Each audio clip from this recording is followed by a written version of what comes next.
कहा था ना, तुम बस लगे रहो, मैं तुम्हारा अंत तक साथ दूंगा।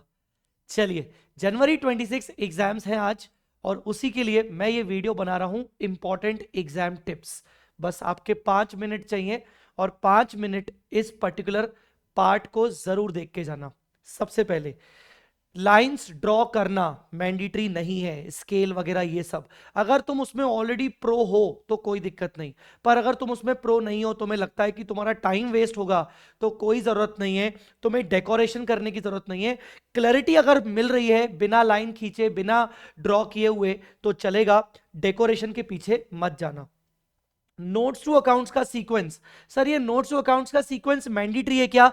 हाँ जी, मैंडेटरी है, नहीं तो मार्क्स कटेंगे। तो याद रखना, जब भी तुम बैलेंस शीट पीएनएल बना रहे हो, तो नोट्स टू अकाउंट सीक्वेंस में लिखना। मतलब पहले शेयर कैपिटल आएगा, फिर रिजर्व्स एंड सरप्लस आएगा, फिर उसके बाद माइनॉरिटी इंटरेस्ट आएगा अगर कंसोलिडेशन है तो, फिर उसके बाद लॉन्ग टर्म बोरोइंग आएगा। इस तरीके से, इसी सीक्वेंस से ही जाना, नहीं तो मार्क्स कट सकते हैं। चेकर थोड़ा कंफ्यूज हो जाता है। ठीक है।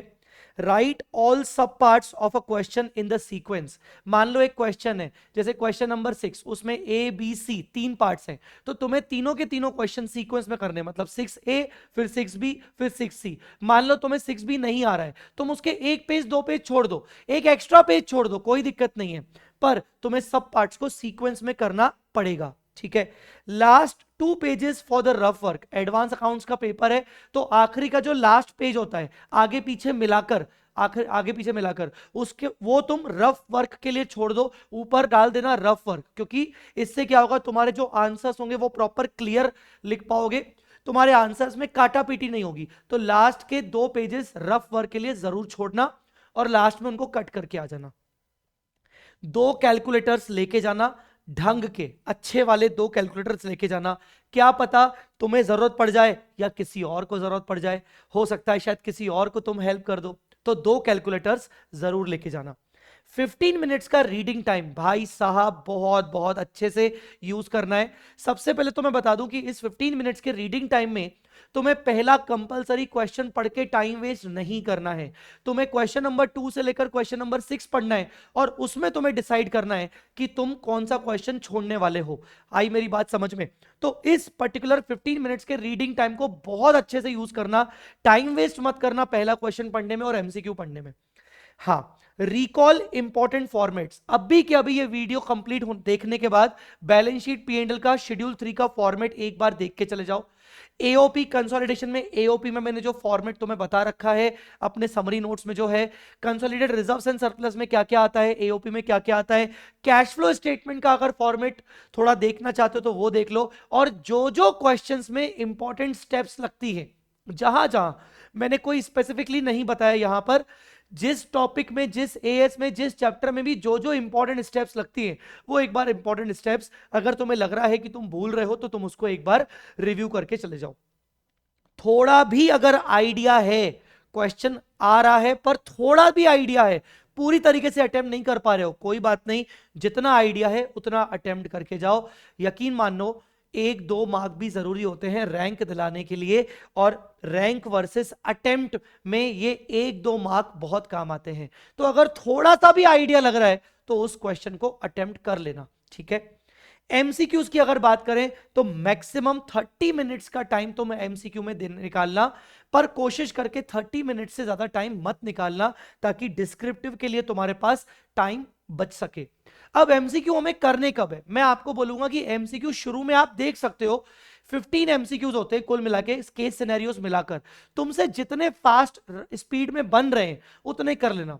फॉर एग्जाम्पल, तुम्हें 15 में से तुमसे 8 एमसीक्यूज बन रहे हैं, तो तुमने 8 एमसीक्यूज तो इमीडिएटली अटेम्प्ट कर लिए, बाकी 7 एटलीस्ट तुमने पढ़ रखे होंगे, क्योंकि नहीं बन रहे मतलब पढ़ रखे तो नहीं बन रहे, तो बीच बीच में हो सकता है याद आता जाए कि हाँ इसका ये होगा, इसका ये होगा, और लास्ट में फिर तुम्हारे पास जो भी टाइम बचेगा उसमें बचे हुए एमसीक्यू अक्कड़ बक्कड़ बम्बे वो जैसा लगे वो करके आ जाना। ठीक है। 14 मार्क्स का जो क्वेश्चन होता है, तुम सब अच्छे से जानते हो कि अमेलगमेशन का क्वेश्चन आता है 14 मार्क्स का, कंसोलिडेशन का भी क्वेश्चन 14 मार्क्स का आता है, और इंटरनल रिकंस्ट्रक्शन या फाइनेंशियल स्टेटमेंट्स में से एक क्वेश्चन 14 मार्क्स का आएगा। अब देखो, मैं ये नहीं कह रहा हूं कि मतलब करना है ऐसा ही करना है, पर मैं मान के चल रहा हूं कि ये तीनों क्वेश्चन सॉल्व करना एक ही पेपर के अंदर इन 3 इयर्स थोड़ा सा टफ जॉब है, और स्पेशली वो बच्चा जो थोड़ा सा स्लो होए राइटिंग में वो नहीं कर सकता। तो ऐसे केस में तुम्हें ये समझना पड़ेगा कि अगर ये तुम्हें तीनों के तीनों क्वेश्चन भले आ रहे हैं, पर अगर तुम्हें दिख रहा है कि तीनों क्वेश्चन सॉल्व करने में बहुत ज्यादा टाइम लग जाएगा, तो तुम तीनों में से कोई एक क्वेश्चन छोड़ सकते हो। ठीक है, आई मेरी बात समझ में? जो तुम्हें तीनों में से लग रहा है कि यार ये थोड़ा अजीब हो रहा है या यहां मेरा टाइम वेस्ट होगा, तो उस क्वेश्चन को छोड़ देना। इससे होगा क्या, तुम बाकी ए बी करके छोटे छोटे क्वेश्चंस जब करोगे तो तुम्हारी स्पीड मेंटेन रहेगी। ठीक है, अब सर पेपर सॉल्व करने का सीक्वेंस क्या होना चाहिए? देखो मैंने तुम्हें एमसीक्यू बता दिया कि जितने शुरुआत में हो जाए उतना बेस्ट है। ठीक है, 14 मार्क्स के जो 3 क्वेश्चंस हैं, मान लेते हैं कि तुम 3 में से कोई भी 2 कर रहे हो, कोई भी 2 कर रहे हो, तो वो 2 क्वेश्चंस कोशिश करके लास्ट के 1 आवर में करना, अगर वो क्वेश्चंस में तुम्हें कॉन्फिडेंस 90-80% से कम है। बात समझ में आ रही कि नहीं? तो वो 2 क्वेश्चंस तुम लास्ट के 1 आवर में अटेम्प्ट करना, और स्टार्टिंग के 2 घंटे में बाकी पूरा पेपर अटेम्प्ट करने की कोशिश करना। रीजन बता रहा हूं, अगर तुमने ये 2 क्वेश्चंस शुरू में अटेम्प्ट कर लिए तो तुम्हारा टाइम बहुत ज्यादा इन्वेस्ट हो जाएगा, इससे बाकी पेपर के लिए टाइम कम बचेगा। और अगर लास्ट का 1 घंटा माइंडसेट बना के रखा तो शुरू के 2 घंटे में पेपर बाकी का सॉल्व करना इजी है। ए बी जो सब पार्ट्स होते हैं उनको सॉल्व करना इजी है। लास्ट के 1 घंटे के लिए ये 2 क्वेश्चंस और जो भी बचा हुआ पार्ट रहेगा वो हो सकता है, तब तक तुम्हारी स्पीड भी मेंटेन हो जाएगी। आई मेरी बात समझ में? ठीक है, यहां तक समझ में बात आ गई। Now the most important thing is कि अगर पेपर टफ आए, अगर लगे कि पेपर टफ है, तो समझ लेना कि पेपर तुम्हारे लिए टफ नहीं है, पेपर सबके लिए टफ है। बस यहां पर मैटर क्या करता है, जो बच्चा काम एंड कंपोज्ड रहेगा वो बच्चा आगे निकल जाएगा। तो पेपर अगर टफ आया तो पेपर तुम्हारे लिए नहीं, पेपर सबके लिए टफ आएगा। बस तुम्हें शांत रहना है, काम रहना है। ठीक है ना, पैनिक नहीं करना है। उस 3 घंटे में बिल्कुल भी पैनिक नहीं करना है। जितना क्वेश्चन पेपर बन रहा है उतना लिख के आना है। काम रहोगे आगे बढ़ोगे। ठीक है ना, मेच्योरिटी दिखानी है पेपर के अंदर। आई बात समझ में? बस तो याद रखो कि बच्चों तुम प्रिपेयर्ड हो, तुमने पढ़ाई कर ली है, तुम इस एग्जाम में सारे पेपर्स में अपना बेस्ट शॉट देने वाले हो। मुझे यकीन है कि तुम इस एग्जाम को बहुत अच्छे मार्क्स से क्लियर कर लोगे। ठीक है, ऑल द वेरी बेस्ट। और पहले भी कहता आया हूं, अभी वापस से कहूंगा, लगे रहो, तुम्हारा अंत तक साथ दूंगा।